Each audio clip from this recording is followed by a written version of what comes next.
Dear students, Assalamu alaikum. We are going to start class 6 lecture 7 which is based on unit 8 introduction to algebra.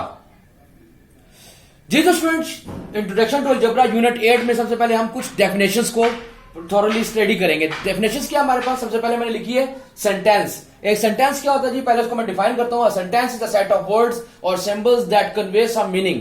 एक sentence जो होता है वो क्या होता है, जो कन्वे करे सम मीनिंग को। सेट ऑफ वर्ड्स होता है जो कन्वे कर रहा हो सम मीनिंग हो, जिसके कुछ मीनिंग निकल रहे हो। जैसे एग्जाम्पल में मैंने कहा, लिखा है मैंने, the earth move around the sun 2 and 2 make 4। तो क्या हो गया, हमें इस अर्थ मूव अराउंड द सन, जो अर्थ जो है वो मूव करती है अराउंड द सन, ये हमें कन्वे कर रहा है मीनिंग। इसको ऐसे जुमलों को हम क्या कहते हैं, सेंटेंस कहते हैं। हम इनको क्या कहेंगे, sentence. Sentence is the set of words और symbols that convey some meaning, जिसका कुछ ना कुछ मायने निकल रहे हो। दूसरी डेफिनेशन हमारे पास है स्टेटमेंट की। स्टेटमेंट क्या होती है, a sentence that is either true और false is known as a statement. अगर ये जो स्टेटमेंट हमने जो लिखी, जो सेंटेंस लिखा, या वो ट्रू होगा या फॉल्स होगा, तो अगर वो ट्रू और फॉल्स के पैमाने के ऊपर पूरा उतरता है तो हम इसको कहेंगे, या वो क्या कहलाएगी, वो स्टेटमेंट कहलाएगी हमारे पास। जैसे मैंने एग्जांपल में दिया, 4 is less than 6, 4 is less than 6। Either ये ट्रू है या फॉल्स है, इसको हम या ट्रू के उसमें लिख सकते हैं या फॉल्स में। तो हम इसको क्या कहेंगे, ऐसे सेंटेंस को जो ट्रू या फॉल्स के उस पर लाई कर रहा हो, उसको हम कहेंगे स्टेटमेंट। जी तो स्टूडेंट, डेफिनेशन में हमारे पास थर्ड नंबर पे है ओपन स्टेटमेंट होती है। ओपन स्टेटमेंट क्या होती है, in an open statement it is not immediately known whether the statement is true और फॉल्स।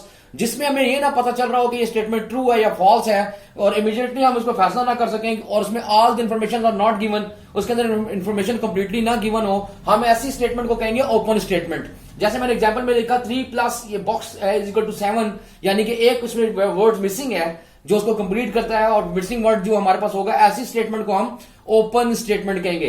फिर दोबारा रिपीट कर रहा हूं, ओपन स्टेटमेंट कैसे, जो ट्रू और फॉल्स, ऐसी स्टेटमेंट जो ट्रू और फॉल्स के ऊपर लाई ना कर रही हो, जो जिसके अंदर तमाम इंफॉर्मेशन गिवन ना हो, उसको हम ओपन स्टेटमेंट कहते हैं। नंबर 4 में हमारे पास है variable. A variable is a symbol that represent a quantity which is not known. एक अननोन वैल्यू किसी भी अलजेब्रिक एक्सप्रेशन के अंदर ए से लेके जेड तक, A B C D X Y Z जो हम यूज करते हैं, उसको हम कहते हैं वेरिएबल। वेरिएबल का मतलब होता है कि ऐसी वैल्यू जो नॉट नोन है, अननोन वैल्यू को हम वेरिएबल कहते हैं। जैसे मैंने एग्जांपल में लिखा 7x + 12 = 26, इसमें जो x जो है वो हमारे पास वेरिएबल है। जी तो स्टूडेंट, नेक्स्ट डेफिनेशन हमारे पास है कांस्टेंट। कांस्टेंट क्या होता है हमारे पास, एक अलजेब्रिक टर्म के अंदर, क्या अलजेब्रिक एक्सप्रेशन में कांस्टेंट क्या होता है, a term that has fixed value and appears separately from a variable is called a constant. हमारे पास एक जो अलजेब्रिक एक्सप्रेशन होती है, उसके अंदर एक नंबर होता है जो बिल्कुल वेरिएबल से अलग सेपरेट खड़ा हुआ होता है, बिल्कुल सेपरेट लिखा हो जाता है, उसको क्या कहते हैं, हम उसको कहते हैं हम कांस्टेंट। जैसे मैंने यहां पे लिखा, a term that has fixed value. Fixed value क्या किसकी है हमारे पास, 2x + 4 में देखिए 4 जो हमारे पास है वो बिल्कुल सेपरेट है अपने वेरिएबल और कोफिशिएंट के साथ, बिल्कुल सेपरेट लिखा हुआ है, +4 एक ऑपरेटर को सेपरेट कर रहा है, उसको हम कहेंगे कांस्टेंट। इस ऐसी वैल्यू जो बिल्कुल सेपरेट हो, उसके साथ कुछ भी ना लगा हुआ हो, एक नंबर हो, उसको हम कहेंगे कांस्टेंट वैल्यू होती है हमारे पास। उसके बाद है हमारे पास कोफिशिएंट। कोफिशिएंट क्या होता है, द सिंबल और number appear before the variable is called coefficient.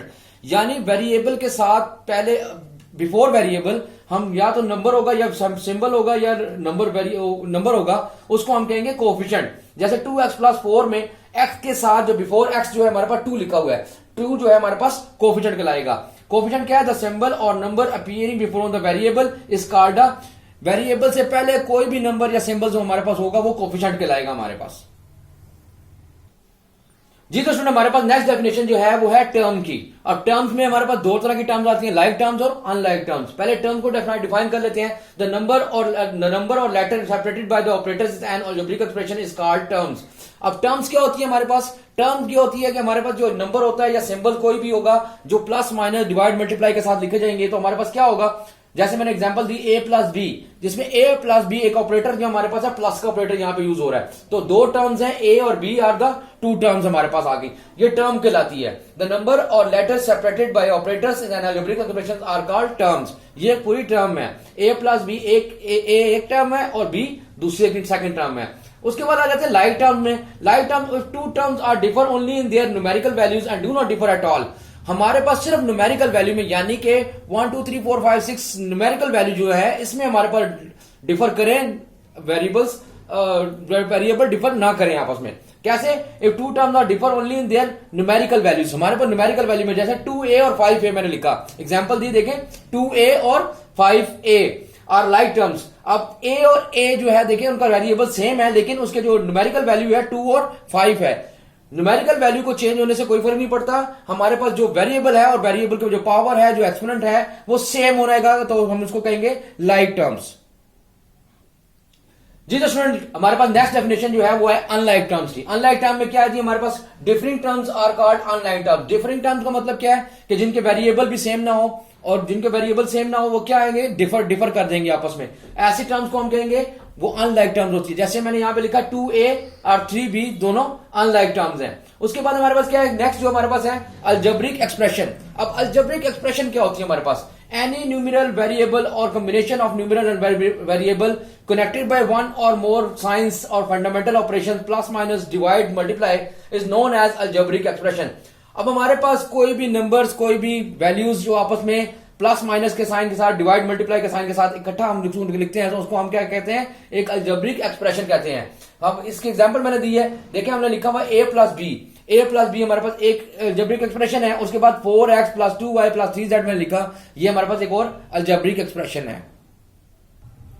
जी तो स्टूडेंट हमारे पास लेक्चर 7 का हमारे पास होम टास्क और होमवर्क क्या है हमारे पास, जो हमने तमाम डेफिनेशंस की हैं वो सारी की सारी आपने लर्न भी करनी है और राइट भी करनी है अपनी नीट क्लियर अपनी कॉपीज के ऊपर।